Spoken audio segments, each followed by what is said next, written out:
Assalomu alaykum dehqon bolalarimiz. Sizlarga yangicha limonni sorti, tikonsiz limonlar. 1,5 yosh bo'lgan, ko'chat holatini ko'ryapsiz. Dehqonchilikda, bog'dorchilikda asosan ko'chat tushunadi. Xorazmdan chiqaryapti mana. Ko'chatni yoshidan ekkan afzal baribir.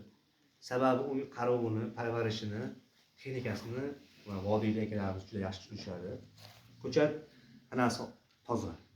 3 yillik, 4 yillik ekanman deb, undan daromad olaman deb, uni o'ldirib qo'yib, bahorgi kunda parvarish qilaman degandan mana 1 yoshlik, 2 yoshlik ko'chatlarimiz tayyor mana. Gullayapti, holati ideal mana. Gullari ham bor. Ekaman desa shunaqasi lekin ko'chat nima deyapti akalar? Gullariga baho bering. Shunchaki. Ko'chat sifati zo'r.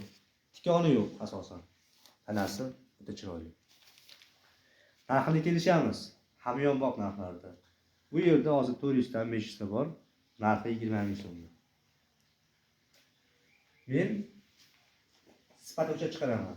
Unaqa deyman ko'chat chiqarmaymiz. Ko'chat holati o'ta ham ideal.